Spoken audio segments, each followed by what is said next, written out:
Votre invité à présent dans la grande interview en direct sur Boursorama, c'est Jérôme Demesse, le PDG du groupe Beneteau. Bonjour. Bonjour. Merci d'être là avec nous sur Boursorama, spécialiste des voiliers, numéro 2 mondial de la plaisance, des bateaux à moteur. Comment ça se passe là, le carnet de commande? Pardon, j'ai une question un peu directe, mais le carnet de commande, il est bien reparti? Il est excellent, c'est le meilleur carnet qu'on ait eu dans l'histoire du groupe. On a une embellie sur tous les métiers que nous occupons, la voile, monocoque, multicoque, le moteur, le petit, le grand. Sur tous les segments, ça repart. Donc c'est beaucoup plus rapide que ce que vous imaginiez encore. Beaucoup plus rapide, en début d'année. heureusement. On est ravis de ça. On a eu quand même une grosse baisse en 2020. Mais de combien? Moins 17% en moyenne. Sur les ventes. Ouais. Mais on n'a pas rattrapé le niveau 2019 encore. On va le rattraper bientôt. On n'y est pas encore cette année en 2020, mais on va le rattraper. 2021. 2021, mais on va le rattraper bientôt. D'accord. Donc la demande de bateaux est là. La demande est très forte. Elle s'explique par différents facteurs, ça dépend des marchés, parce qu'on couvre 28 segments, si on va très précisément les découper. Donc on a une demande qui a... Alors on est en direct sur Boursorama, allez-y, par contre votre micro, bonjour. Il y a un petit truc, on va juste s'assurer que ça fonctionne de toute manière. Bon, oui, vous me dites, allez-y, c'est juste parce qu'il y a peut-être des petits grésillements. Je disais, il y a une explosion de ce qu'on appelle le day-boating, donc les petits bateaux moteurs, qui est consécutive à la sortie du confinement. On a ensuite eu une très grosse continuité d'une tendance de développement des gros bateaux qui était déjà là avant le Covid. Les gros bateaux, c'est du luxe, en fait, c'est un marché de luxe. Et donc, ça suit à peu près les mêmes courbes que les entreprises du luxe. Et entre les deux, on a la voile. La voile a connu une forte croissance tirée par ce qu'on appelle les flottes, c'est-à-dire la location, les loueurs, qui s'est arrêtée brutalement avec le Covid et qui repart maintenant tranquillement. Donc tous les segments sont, la fête en tout cas, repartent plus fortement qu'attendu, ce qui fait que pour l'année prochaine, vous êtes confiant dans l'idée d'avoir une croissance à 2 chiffres. Absolument. Garantie, pas garantie, oui. Oui, alors il y a des nuages. On a un nuage qui s'appelle la supply chain, qui est très compliqué comme pour beaucoup d'industriels. On a un peu de tension aussi pour trouver... Expliquez-nous sur ces difficultés d'approvisionnement. C'est une question de délai, de prix, tout ça réuni. Quels sont les matériaux, les intrants, les matières premières qui sont plus chères? C'est d'abord des questions de prix, mais ça, c'est très facilement, je dirais, répercutable compte tenu de l'extrême grosse, forte demande qu'on a du côté des clients. Donc, répercuter 100%? On récupère 100%. On répercute 100%. Le vrai sujet, c'est pas tellement la hausse des prix. C'est embêtant, mais c'est probablement temporaire. C'est de ne pas en avoir. Le vrai sujet, c'est la rupture, effectivement. Sur quels composants? On en a eu des dizaines. On a eu des moteurs, des motoristes qui ne pouvaient pas nous livrer. Donc, on n'avait même pas de délai. On n'avait même pas de... C'était pas une question simplement de prix, c'était de l'impossibilité d'être livré. Et là, pour le coup, on ne peut pas le répercuter au client. On dit pas au client, on dit vous commandez. On ne peut pas livrer. Et donc, quand les gens passent commande, il n'y a pas de date de livraison? Alors, il y a des retards, des reports, etc. Mais alors, globalement, nos clients sont des concessionnaires, donc des professionnels. Ils comprennent. Le plus compliqué, c'est d'expliquer au client final qui attend son bateau. Et donc là, ça passe par des concessions, pardon, je pensais que c'était vendu en direct. Non, uniquement par concession. Oui, on a 1255 points de vente dans le monde, avec l'ensemble de nos marques. Et rien sur Internet? Pour l'instant, c'est trop tôt? Non, c'est pas pour l'instant, c'est trop tôt, parce que ça pourrait se faire. On voit dans l'automobile, on a fait le choix de ne pas faire de vente directe, parce qu'on est dans un métier où le service compte énormément, et que donc c'est important aussi que Concession propre ou en franchise? Non, on a des distributeurs indépendants. D'accord, distributeurs indépendants, très bien. Et donc, voilà. Et donc, c'est-à-dire qu'aujourd'hui, juste, on commande un bateau, on l'a en combien de temps? Alors maintenant, on commande un bateau, ça va dépendre. Donc là aussi, plus le bateau va être gros, plus le délai va être long.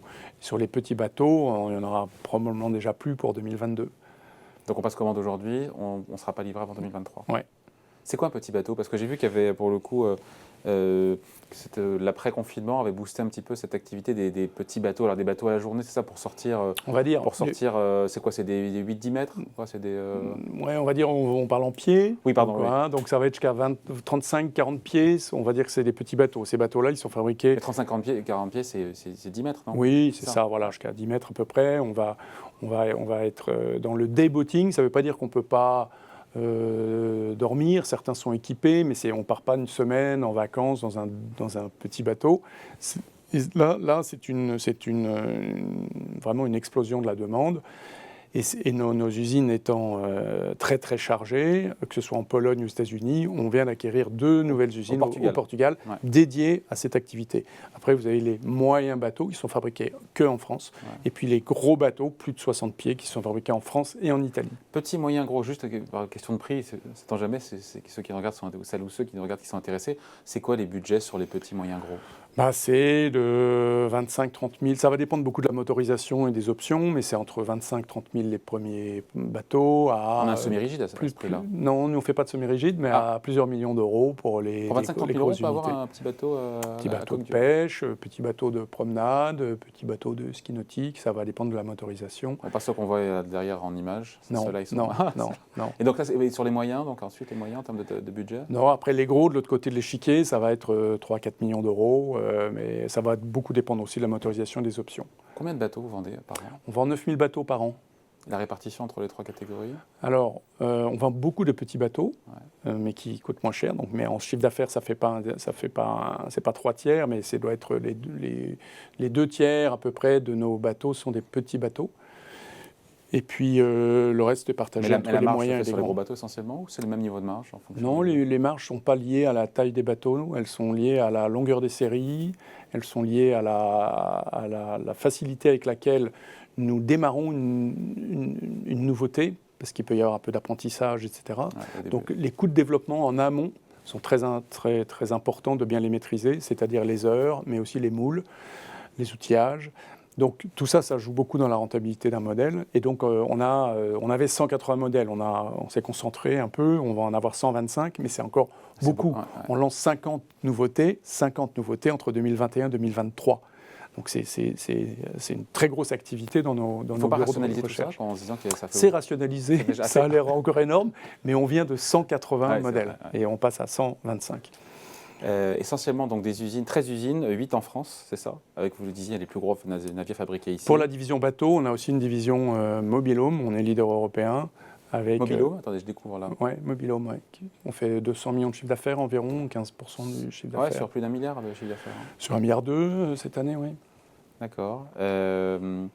Et donc sur les... donc les usines en France, c'est ça, sur les usines. Donc, oui. On a donc notre empreinte industrielle, elle est très marquée par la Vendée, qui est l'histoire du groupe, c'est le berceau.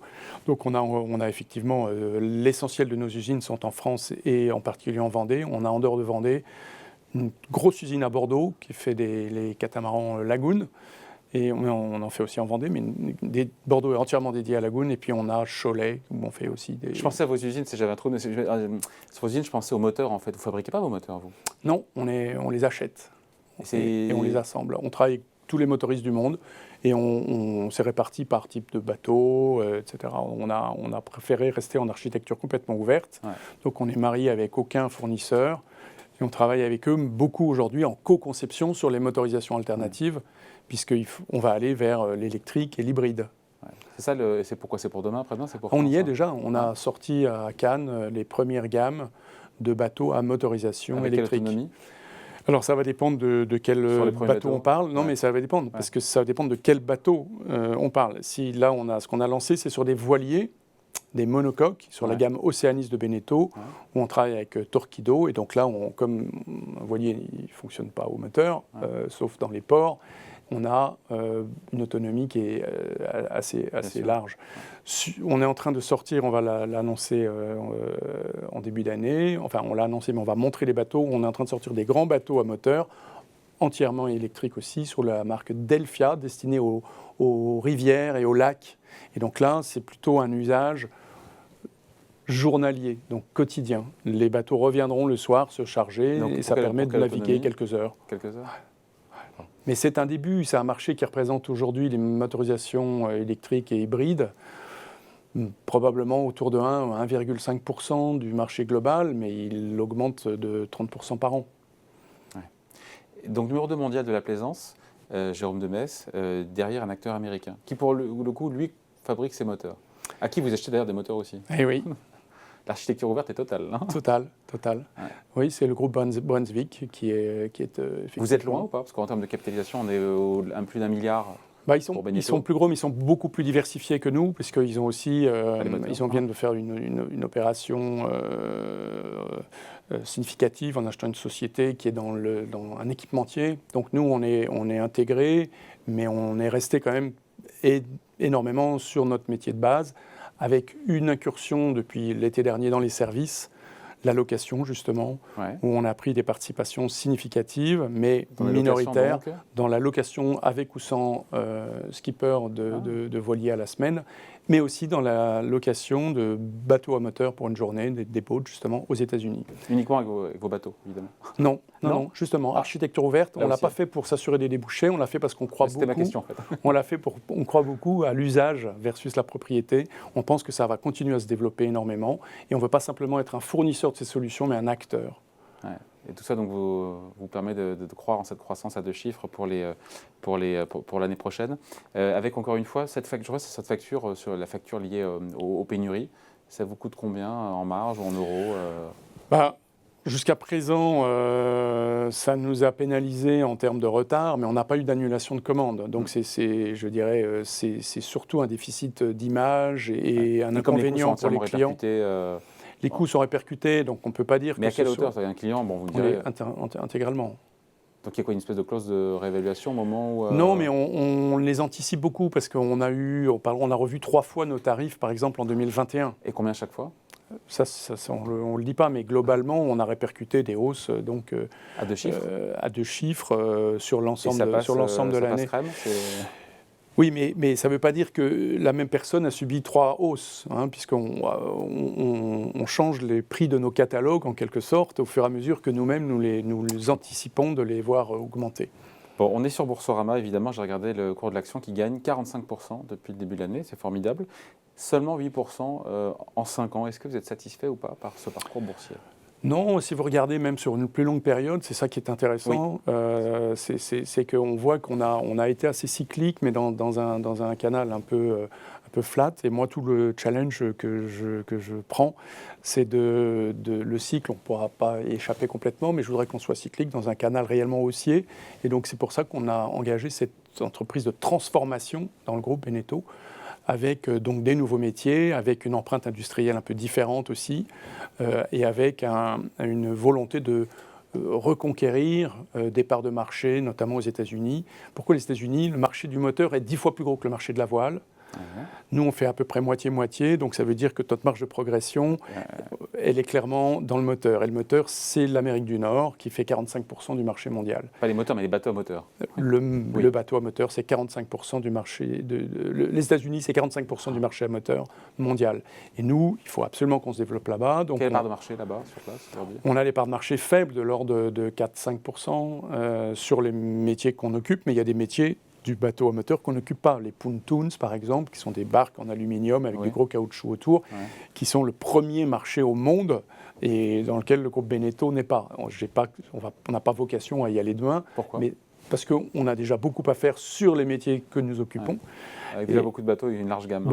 Vous le disiez tout à l'heure, donc on a déjà une très large gamme, mais c'est pour dire qu'on a des marques américaines, Four Winds et Wellcraft par exemple, qui ont été un petit peu laissées en déshérence et qu'on a décidé de rebooster complètement. On a pris des nouveaux designers, des nouveaux réseaux de distribution. Donc, et là, on lance l'Amérique. Cap sur l'Amérique. On a même ouvert un deuxième centre, un siège social en Floride, à Fort Lauderdale, au cœur du pays du bateau à moteur, quoi. Voilà. Donc il y a du potentiel pour vous vous vous battez pour justement. Moi je me bats pour, je suis vraiment dans une vision à long terme. Je suis complètement soutenu par la famille et par le board qui apprécie ce changement ou ces changements, il y en a beaucoup. Voilà, je pense que la confiance est revenue aussi. On a une visibilité qu'on n'a jamais eue honnêtement dans l'histoire, que ce soit à travers le carnet de commandes ou le niveau des stocks de nos concessionnaires qui est historiquement très bas, ça va un petit peu en même temps. À quel niveau de marge d'ailleurs, je ne me rends pas compte? Quel est le niveau de marge aujourd'hui De quoi? De l'activité au global de Beneteau. De l'activité au global de Beneteau, elle est insuffisante.